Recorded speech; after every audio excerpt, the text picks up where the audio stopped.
nga Brukseli Agustin Palokaj. E ne me njëherë po I themi mirëmëngjes. Mirëmëngjes I zotri Palokaj. Mirëmëngjes. Si jeni sot? Mirë, jam me virus që një javë, mirë po për shkak se kam marrë vaksinën e kam kaluar shumë lehtë e pa ndonjë simptom të rëndë. Të them ashtu, por në përgjithësi mirë. E po shpresojmë ta kaloni sa më shpejt që është e mundur. Zotri Palokaj, në fakt do të flasim për një çështje e cila shpesh herë dim që diskutohet mes nesh, pra ka të bëjë me liberalizimin e vizave. Deputeti Evropian Lukas Mann ka deklaruar se krimi organizuar nuk do duhej ndoshta të përdorej si arsyetim që Kosovës të mos I miratojë kjo e drejtë themi apo ky liberalizim I vizave në fakt. Pra është ky propozim I tij në kohë të dur apo mund themi ndoshta është pak I vonë me qenë se krejt shqiptarët e kemi kërku që sa ko? Në fakt, kjo është vetëm një përsëritje e asaj që Parlamenti Evropian e ka thënë tashe së paku 7-8 vjetë, se duhet të liberalizohen vizat, se Kosova I ka përmbushur të gjitha kriteret, se qytetarët e Kosovës nuk mund të mbeten peng as të papërgjegjësisë strukturave të Kosovës them për vitet e mëhershme në luftë kundër krimit të organizuar dhe korrupsionit dhe nuk është e drejtë për një popullat që ka moshën që ka qytetarët me moshën më të re në Evropë të jenë aq të izoluar në krahasim me të tjerët. Pra është vetëm përsëritje e thirrjeve të vazhdueshme të Parlamentit Evropian, atë që ka bërë deputeti Mandl në këtë raport e ka lidhur krimin e organizuar në fakt me liberalizimin e vizave, por në favor të liberalizimit të vizave. Ai ka thënë se izolimi mund të jetë një motiv më tepër për krim të organizuar. Jo vetëm se nuk duhet hezituar për liberalizim për shkak të krimit të organizuar, por duhet të jetë e kundërta, sepse në ato hapësira që janë të izoluara, atëherë motivi për krim të organizuar mund të jetë më I madh. Në anën tjetër, Kosova vërtet I ka përmbushur të gjitha kriteret, ato që ka kërkuar Komisioni Evropian, por Parlamenti Evropian po ashtu ka dhënë mbështetjen, ka mbështetur rekomandimin që të hiqen vizat, por nuk ka pasur vendim në Këshill e aty vendosin shtetet anëtare. Pra, nga thirrjet e tilla, kosovarët nuk mund të krijojnë ndonjë pritje të madhe se ja tash Parlamenti Evropian kërkoi dhe menjëherë liberalizimin do të ndodhë, sepse kemi parë se kjo nuk ndodh. Për fat të keq, thirrjet e tilla tingëllojnë mirë në veshët tanë, janë një porosi e mirë politike, mirë po nga aspekti vendimmarrjes në institucionet e Bashkimit Evropian nuk kanë ndonjë ndikim të madh. Ajo që mund të presim dhe të shpresojmë është që gjatë 6 muajve të parë të vitit që vjen, kur Franca do e ketë kryesimin e radhës së Bashkimit Evropian, mund të ketë lëvizje në këtë drejtim. E them këtë për shkak se Franca është shteti kryesor që ka penguar deri tash liberalizimin e vizave, krahas Holandës, e kur Franca nuk është në vapor, atëherë në Këshill as nuk vihet në tryezë të diskutimeve, pra nuk vendoset në agjenden e Këshillit të Bashkimit Evropian, ndonse aty do të mjaftonte një shumicë e kualifikuar për të miratuar vendimin. Kemi parë se Gjermania është shprehur publikisht para më shumë se një viti se është në favor të liberalizimit të vizave, edhe nëse Franca do të jetë, atëherë gjasat vitit që vjen do të jenë pak më të mëdha. Por në anën tjetër kemi edhe zgjedhjet presidenciale në Francë në pranverë dhe unë besoj se ndoshta pas këtyre zgjedhjeve mund të ketë ndonjë lëvizje që vitin e ri që vjen po e përsërisim secilin vit, ndoshta viti I ri do na sjellë edhe liberalizimin e vizave. E po shpresojmë edhe ne, zotri Palokaj, me qenë se përmendët Francën, në fakt, në rangun e këtyre shteteve që kanë pas një qasje më kundërshtuese sa I përket këtij procesi, pra të komentojmë pak se si pritën propozimin e tillë nga deputeti në fjalë, apo si po shkojmë pra këto çështjet mes shteteve, sepse na intereson të dimë se si qëndron Kosova në raport me shtetet e tjera sa I përket përkrajes nga to. Kosova ka mbështetje të Parlamentit Evropian, e ka pasur gjithmonë.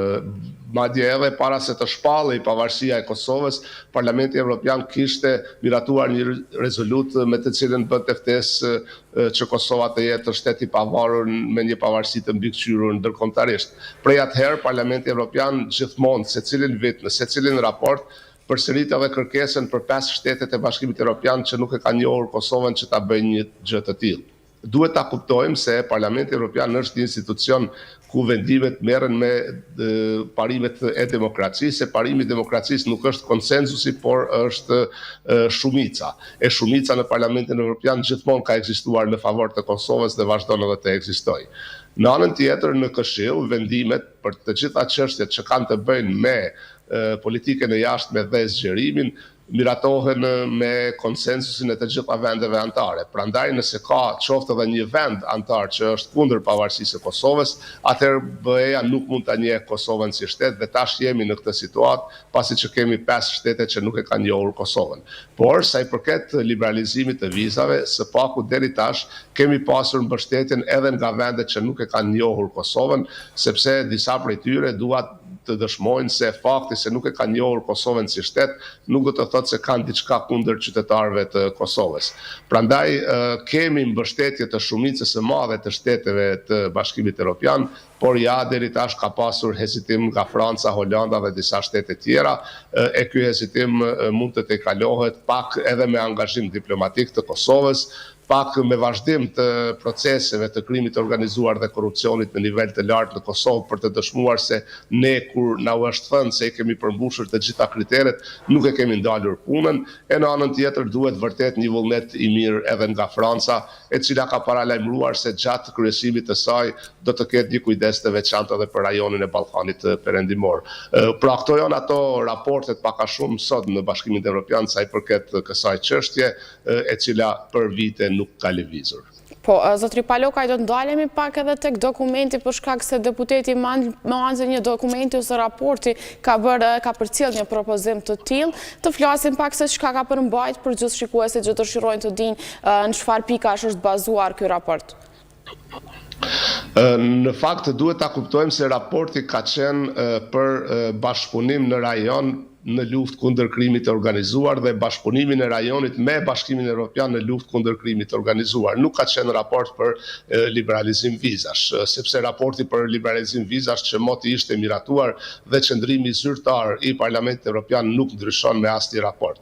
Sa i përket krimit të organizuar, ka aty mjaft të gjëra interesante për të rajonin e Ballkanit. Së pari, kërkohet që të ndërpritet një herë për gjithmonë lidhjet e strukturave politike me strukturat e krimit të organizuar. Madje ka aty një çështje historike, thuhet se lidhjet e kriminalëve me strukturat politike në territorin e ish-Jugosllavisë kanë ekzistuar që në kohën e komunizmit.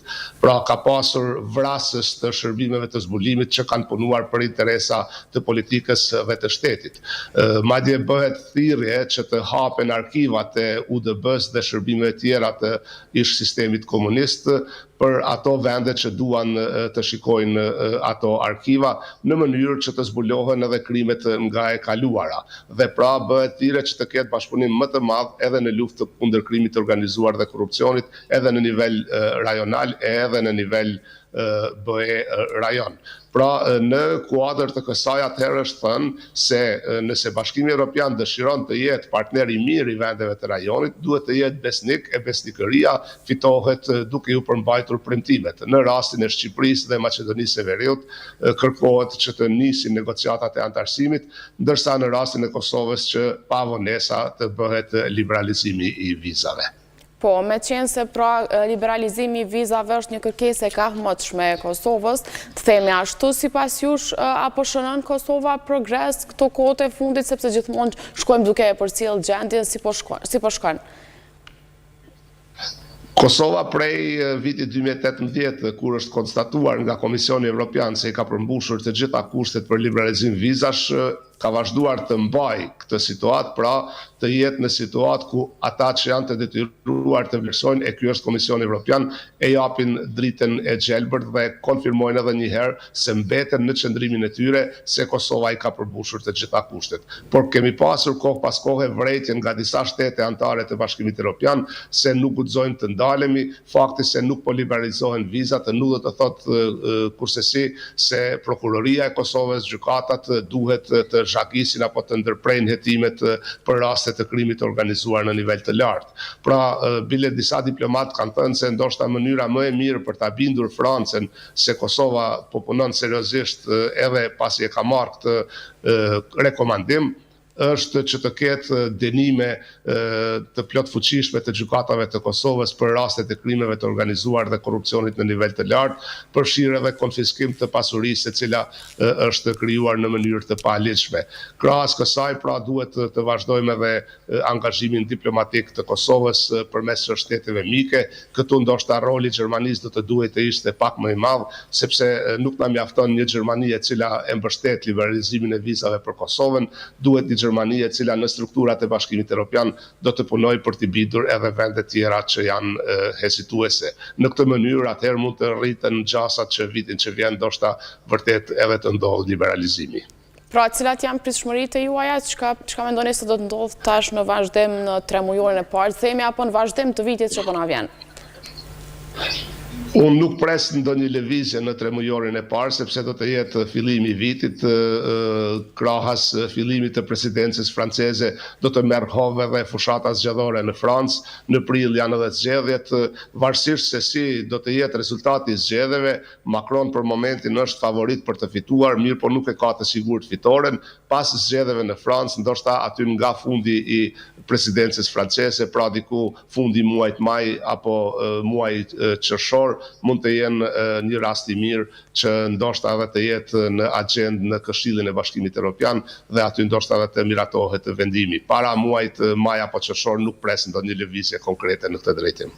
Zotri Palokaj, ne nuk po mundojmë më shumë, me qenë se edhe jeni i smur në fakt si që dhe na treguat, duke uruar që t'ju kaloj sa më shpejt, ne shpresoj që do takohemi përsëri bashkë për diskutuar padyshim çështje të tilla. Faleminderit shumë. Ju falenderoj, po ashtu ne përmenda çështjen e vaksinimit dhe se e kam kaluar pa asnjë pasojë dhe pa shumë mundime, prandaj edhe e ftoj çdo qytetar të Kosovës që të vaksinohet, sepse pa marrë parasysh se po e shoh në rastin tim, vaksina nuk të mbron 100% nga infektimi, vërtet të ndihmon shumë që nëse infektohesh atëherë të mos ketë pasoja. Për momentin nuk ka asgjë më të mirë se sa vaksinimi dhe vendet ku qytetarët kanë dëshmuar përgjegjësi dhe janë vaksinuar, i kanë pasojat shumë më të vogla.